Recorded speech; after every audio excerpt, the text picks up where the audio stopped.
Hello students, in the continue with this chapter number second people has resources. This is the number second video. So last class we have discussed two stories, Sakal and Vilas.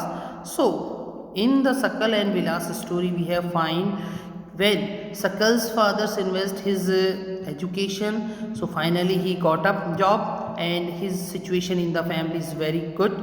But in the Vilas because उसके fathers का death हो गया तो बेटा वो अपनी investment नहीं कर पाया था। सो यहाँ पे भी यही बात है बेटा, investment in the human resources. देखो बेटा, ह्यूमन रिसोर्सेज में आप इन्वेस्टमेंट कैसे करेंगे? आपके फादर्स, आपके मदर्स आपको एजुकेटेड करते हैं बेटा, आपकी हेल्थ फैसिलिटी प्रोवाइड करते हैं, आपको मेडिकल सपोर्ट प्रोवाइड करते हैं। सो इनडायरेक्टली वो सब आपको इन्वेस्टमेंट कर रहे हैं बेटा। Can give high rates to the return in the future. ठीक है, जब हम इन्वेस्ट करेंगे बेटा तो उसका कुछ हमें बेनिफिट भी, रिटर्न मिलना चाहिए फ्यूचर्स में। ठीक है, तो this investment on the peoples in the same as the investment in the land and the capital. The child to with the investment made on her education and the health can yield a high returns the future so from the higher earning and the greater contribution to the society.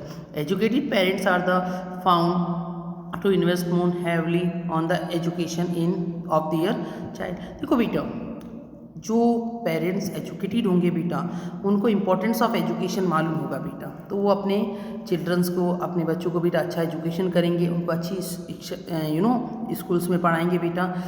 क्यों पढ़ा रहे बेटा, उनको क्यों educated कर रहे हैं? Because future में वो भी अच्छा अर्निंग सोर्स गेन करे बेटा। ठीक है, so this is the because they have the realized the importance of the education for themselves. They are also the concerns of the proper nutrition and the hygiene. They accordingly look after their children's need for the education at the school and the good health also. So a virtuous cycle, it's thus the create on this case is the contrast. The vicious cycle may be created the disadvantage of the parents who themselves is uneducated and the lacking in the hygiene that means साफ सफाई नहीं होगी बेटा। ठीक है, अगर आप physically और मेंटली स्ट्रांग नहीं होंगे बेटा। ठीक है, आपका मेंटली स्ट्रांग रहना भी बहुत इंपॉर्टेंट होता है, साथ के साथ आपका फिजिकली स्ट्रांग भी होगा। ठीक है, अगर आप बीमार रहते हैं, डल्स रहते हैं, तो बेटा आप अपना mentally development, physically development, all around development आपका नहीं हो पाता बेटा। So keep there children in the similarly disadvantages states. Now we have discuss country some example like Japan have the invest there human resources. मैंने starting में बताया था बेटा 1945 में जब सेकेंड वर्ल्ड वॉर हुआ बेटा तो जापान पूरी तरह से डिस्ट्रॉय हो गया था। ठीक है, उसके बाद जापान ने अपने आप को रिबिल्ड किया बेटा। कैसे उसने अपनी टेक्नोलॉजी को चेंज किया, कैसे अपने इक्विपमेंट को चेंज किया बेटा, और आज वर्ल्ड की एक सुपर पावर कंट्री है बेटा। ठीक है, डेवलप्ड कंट्री है। सो क्यों बेटा, ऐसा क्या किया उसने अपनी ह्यूमन रिसोर्सेज को, वहाँ पे बेटा नेचुरल रिसोर्सेज इतने नहीं है। ठीक है, so like the Japan have the invest in the human resources, they did not have any natural resources. कोई भी प्राकृतिक संसाधन वहाँ पे नहीं होते बेटा। Natural resources that means oil, coil, ठीक है, वाटर, इलेक्ट्रिसिटी, ये सब चीज़ें बेटा वहाँ पे नहीं थे। So these the countries are the developed rich, the import the natural resources needed in their country. How did they become the rich and developed? They have invest on the peoples, especially on the fields of education and health. बेटा education और health में उन्होंने सबसे ज़्यादा investment किया। These peoples have made the efficient use to the other resources like land and the capital efficiency and the technology involve by the peoples have made these countries rich and developed. ठीक है बेटा, लोगों को अच्छा पढ़ाया उन्होंने, अपने जो यंगर जनरेशन था उसको अच्छा किया बेटा, इन्वेस्टमेंट किया, हेल्थ में इन्वेस्टमेंट किया, हेल्थ इंफ्रास्ट्रक्चर को अच्छा किया बेटा। सो ऑटोमेटिकली उनको वहाँ पे उसका फ्यूचर में बेटा रिटर्न मिला। Now economic activity by the man and the women, दोनों करते हैं बेटा। ऐसा नहीं है कि सिर्फ मैन ही इकोनॉमिक एक्टिविटी करते हैं, womens also doing the economic activity. So like Vishal and the Sakal people have been the engage in the various activity. We saw that Vilas sold fish and Sakal got a job. देखो विलास क्या कर रहा है, वो मछली बेच रहा है बेटा, तो ये भी उसका एक इकोनॉमिक एक्टिविटी है, बिकॉज वो एक्टिविटी जिनसे रिटर्न में बेटा मनी मिलेगा। We have count to the economic activity. सकल ने जॉब किया बेटा, तो उसको जॉब के रिटर्न में बेटा income आ रहा है. So in the firm the various activity have been classified into the three main sectors, the primary sector, secondary sector and tertiary sector. ठीक है, तीनों अलग अलग होते हैं बेटा. प्राइमरी सेक्टर के अंदर रॉ मटेरियल्स प्रोड्यूस किया जाता है. सेकेंडरी सेक्टर में बेटा उसको मैन्युफैक्चरिंग किया जाता है, चेंज किया जाता है. और सर्विस या टर्शरी सेक्टर भी also called the service sector, तो वहाँ पे बेटा उसको कंज्यूमर तक पहुँचाया जाएगा. ठीक है. सो सेक्टर्स इंक्लूडिंग द एग्रीकल्चर. अब देखो प्राइमरी सेक्टर में कौन कौन इंक्लूड होते हैं, अंडरलाइन दिस पॉइंट बेटा. एग्रीकल्चर आता है, फॉरेस्ट्री आता है, एनिमल हस्बेंड्री आता है, fishing, poultry, farming, mining, curing, manufacturing including in the secondary sector. ठीक है, तो ये मैन्युफैक्चरिंग बेटा सेकेंडरी सेक्टर में आता है और rest of activity including in the primary sectors. So trade, transport, communication, banking, education, health, tourism, service, insurance, ये सारे बेटा आपका टर्शरी सेक्टर और सर्विस सेक्टर के पार्ट हैं. ठीक है. सो the activity in this sector result in the production of the goods and the service. So these activity added value in the national income.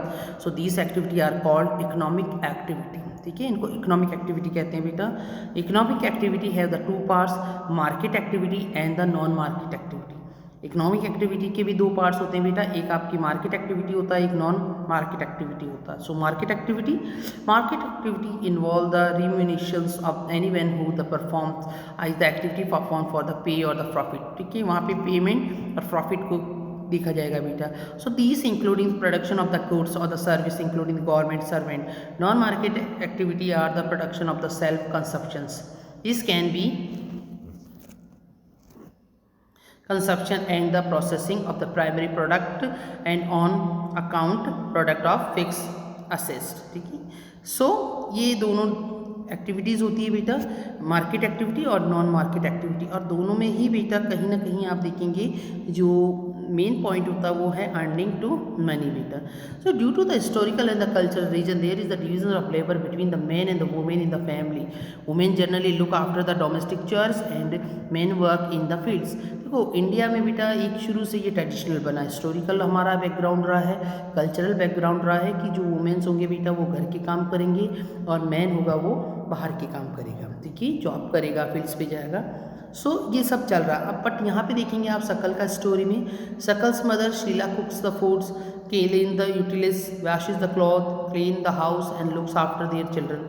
घर के सारे काम कर रही है बेटा, बट उसके ये जो वर्क है, जिसकी ये ड्यूटी है, एक्टिविटी है, आप इनको इकोनॉमिक एक्टिविटी में इन्वॉल्व नहीं करेंगे.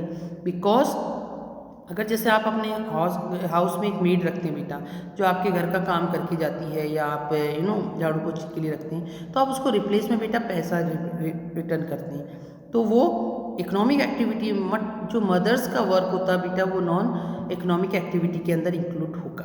देखिए, so Sheela is the not paid for his service derived from the upbringing is the family. Buta earn the money which is the spend on the rearing his family. Womens are not paid for their service delivered in the family. The thousands of work done by the women in the not recognize the national income. तो जितनी भी women's है बेटा जो जो home पे काम करते हैं, अपने घर के काम करते हैं बेटा, तो उनकी जो इनकम को है बेटा आप नेशनल इनकम में, जीडीपी में इन्वॉल्व नहीं करते बेटा. ठीक है. Another story same here. Now we have move on quality of population. ठीक है, that is the other example. Now अब बेटा एजुकेशन में क्या क्वालिटी होना चाहिए. So the quality of the population depends upon the literacy rate, health of a person indicate by the life expectancy and skill formation acquired by the peoples of the country. The quality of the population ultimately decide the growth rate of the country. Literate and healthy population are an asset. देखो बेटा, जिस भी country का population literate होगा, पढ़ा लिखा होगा बेटा, और हेल्दी होगा, स्वस्थ होगा, वो एक एसेट की तरह यूज़ कर सकते हैं. अपनी पॉपुलेशन को एसेट की तरह यूज़ कर सकते हैं, इन्वेस्टमेंट कर सकते हैं बेटा एजुकेशन में. उनको अच्छा पढ़ा के, उनको अच्छा लिखा के बेटा, जैसे शकल ने किया था, शकल की पेरेंट्स ने किया था. ठीक है, और वो बाद में अपने को जॉब गेन करता है बेटा.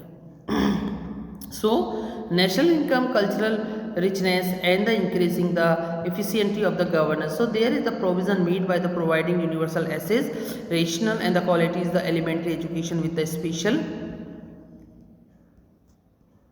सो ये आर ऑल्सो एक बेटा यहाँ पे आपको ग्राफ दे रखा है, ठीक है। Economic survey and which centre of the population economic survey 2017-18, यहाँ पे आप इस रेशियो को और देख सकते हैं, पर्सन मेल एंड फीमेल किसका कितना कंट्रीब्यूशन होता है बेटा। So emphasise on the girls, there is also in establishment of the peace setting schools like Navodaya Vidyalaya to the each district, ठीक है। Vocational stream have been the developed in the equip the large number of the high schools